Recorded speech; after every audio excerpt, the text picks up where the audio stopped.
อนยามเตือนแม่ควันยืนนั้นโทรมาบอกหักอายตัวดินฟ้าบัดนี้น้องมาลืมได้ลงคออย่าฟ้างอนจากอายไปเลยคนดีผู้ชายคนนี้จะสู้เต็มที่เพื่อยอดดวงใจถึงจะยากจน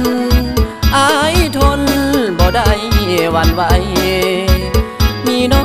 งเป็นกำลังใจให้อายมีแห่งสู้งานเที่ยวบุญสงกรานต์ปีนั้นอายจำได้อยู่เห็นน้องยังเดินเคียงคู่กับผู้ชายที่รวยเงินตาอายมันคนจนน้องนางจึงได้ลืมลาความหา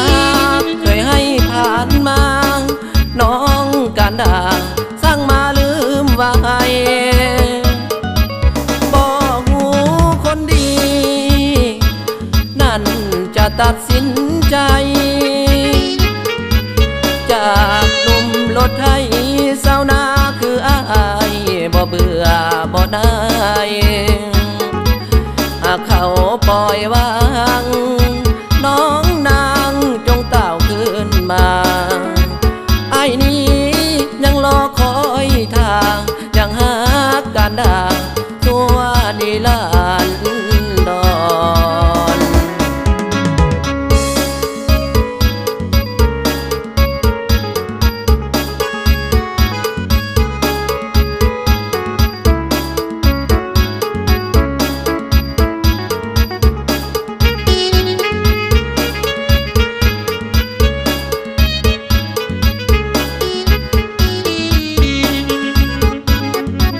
เที่ยวบุญสงกรานต์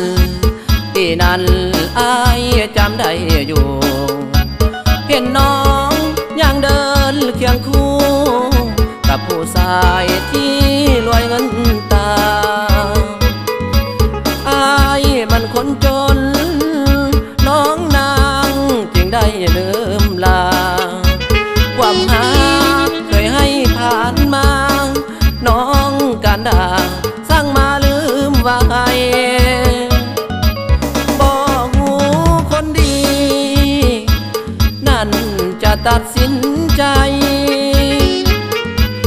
จากหนุ่มรถไถสาวนาคืออายบ่เบื่อบ่ได้หากเขาปล่อยวางน้องนางจงเต่าขึ้นมาไอ้นี้ยังรอคอยทางยังหาการด่าตัวนิรั